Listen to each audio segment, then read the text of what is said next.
Salut, face à Pierrot, et c'est parti. Première question de Vince. Bonjour Pierre, c'est extrêmement serré pour la 17e place, synonyme de descendre en Ligue 2.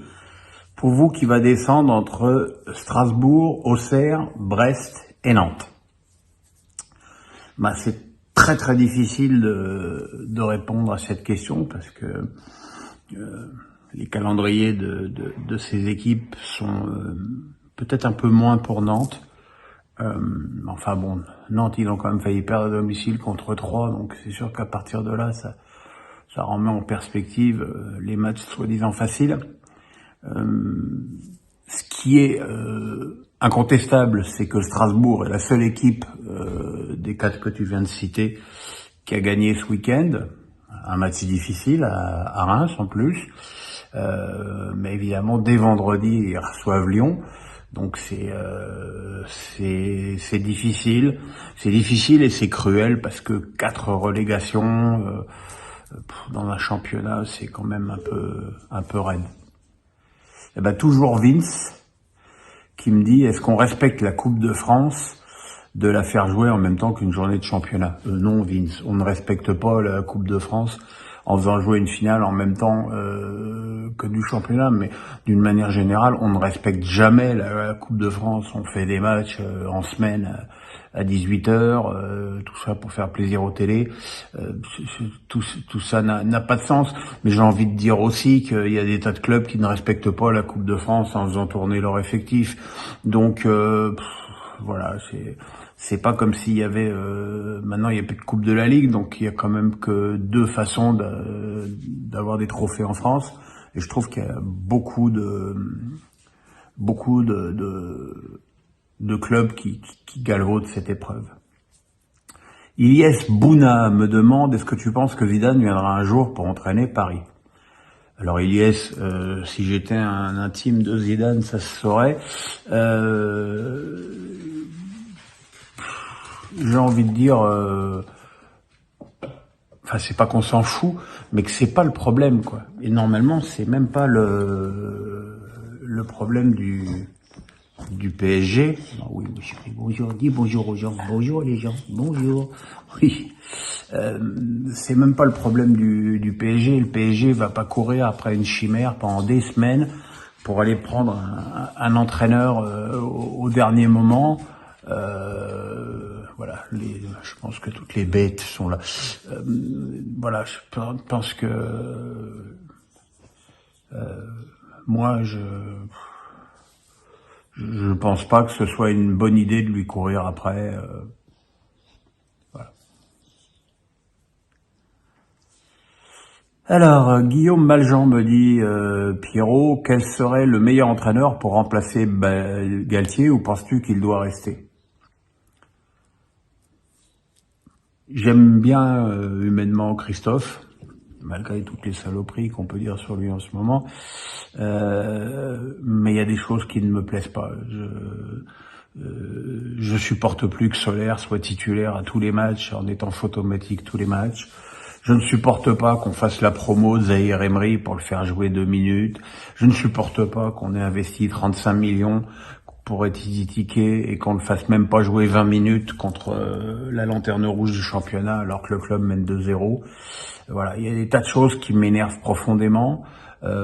Après, il y a des explications dans cette saison difficile du PSG qui ne sont pas inhérentes à Galtier.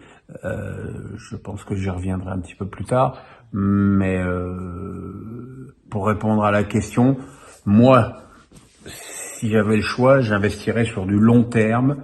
Mais est-ce que Paris est capable de le faire avec Thiago Motta, qui est un homme du club, qui a eu des résultats brillants avec Bologne et qui a une autorité naturelle, plutôt que d'aller prendre des noms ronflants qui pourraient, comme Mourinho, laisser le club comme un champ de ruines après avoir fait peut-être une bonne année.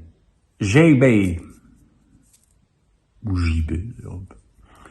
Êtes-vous surpris par l'équipe de Clermont Foot? À quelle place les voyez-vous en fin de saison?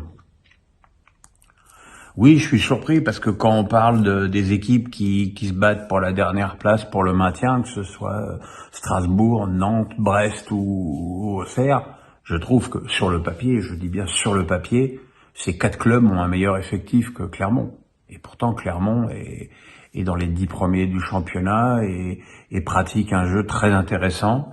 Le mérite en revient évidemment à Pascal Gastien, qui est un technicien brillant et un meneur d'hommes de grande qualité. C'est quelqu'un que je connais depuis très longtemps, puisque c'était le capitaine des Chamois niortais qui est monté en Ligue 1 il y a mon Dieu, j'étais jeune, et voilà, et j'avais eu énormément de plaisir à l'interviewer à Clermont la saison dernière pour Pierrot le foot, et je trouve que voilà, mais après il faut pas se leurrer, hein, même si Clermont finit dans les 10 premiers, l'année prochaine ce sera encore un club qui jouera le maintien, et c'est un club qui jouera le maintien tous les ans, à moins qu'un jour un milliardaire décide d'investir dans les eaux minérales d'Auvergne.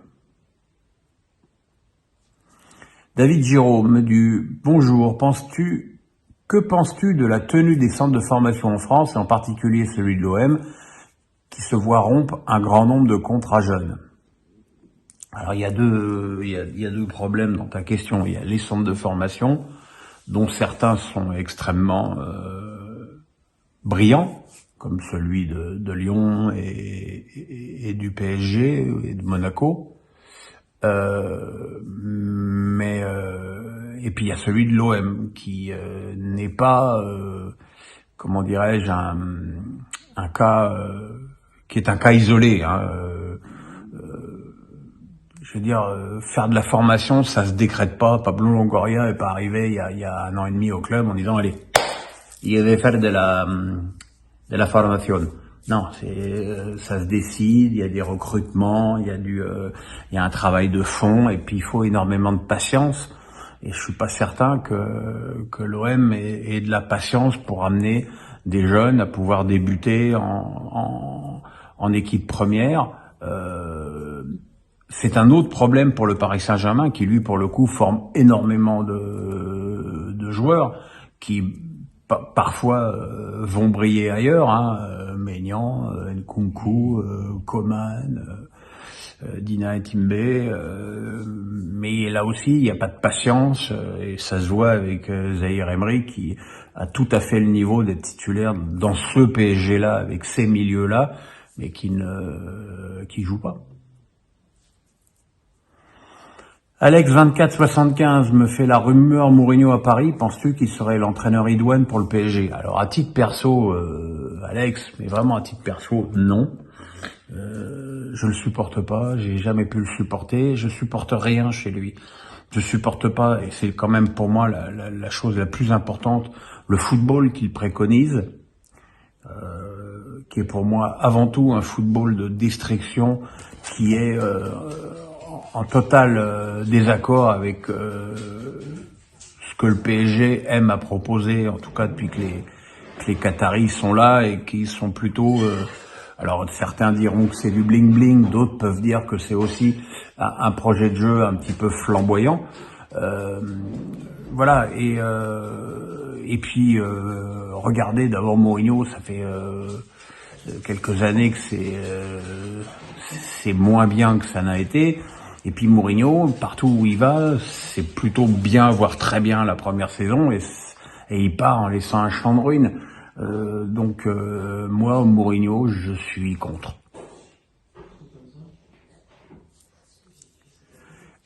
Et Loulito me dit, que penses-tu du niveau de Rennes et de Genesio? Que font-ils changer dans cette équipe pour y voir du mieux? Je pense que Rennes a dépensé beaucoup d'argent sur des joueurs qui ne rendent pas l'investissement espéré. Je pense que 25 millions pour Kali Mwendo et Gouiri, voilà, c'est trop peu parce que ça marque quand même très peu de buts. Il est évident que la blessure de Martin Terrier qui en plus, à mon avis, surperformait, est un coup dur terrible pour le club. Mais à côté de ça, il y a des joueurs qui font, c'est vrai, une moins bonne saison que l'année dernière, ce qui veut pas dire qu'ils feront encore une moins bonne saison l'année prochaine. Je pense que c'est pas parce que Mayer et Bourigeaud sont moins performants que la saison dernière qu'il faut les brûler et ne pas leur faire confiance l'année prochaine, parce que peut-être que l'année prochaine, ils reviendront au niveau de la saison dernière. Après, est-ce qu'il y a une usure de Bruno Genesio? Peut-être qu'il y a une usure au sein du groupe, et peut-être qu'il y a aussi une usure de sa part.